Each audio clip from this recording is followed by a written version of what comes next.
Welcome to the Learning Pines YouTube. We hope this video helps.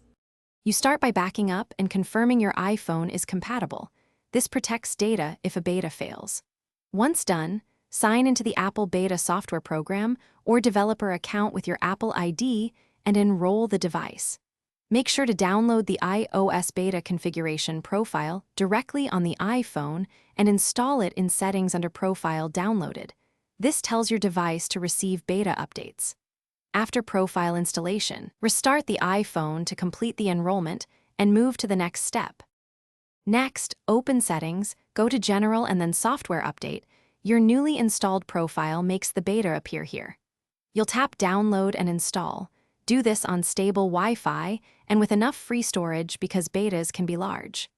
Make sure the phone is plugged in or above 50% battery to avoid interruptions. When prompted, accept the software terms and let the device install and reboot. The restart finalizes system changes and activates the beta features you enrolled for. After installation, verify the update by checking Settings right arrow General right arrow About for the beta build number and version. Use Feedback Assistant to report bugs because your reports help improve stability. Meanwhile, check community threads for quick fixes. If you need to leave the beta, remove the beta profile, then either wait for the next public release or restore from your backup for a clean, stable release. If updates fail, reboot, free storage, and retry. Persistent errors often resolve after a reset or reinstalling the profile. Thanks for watching.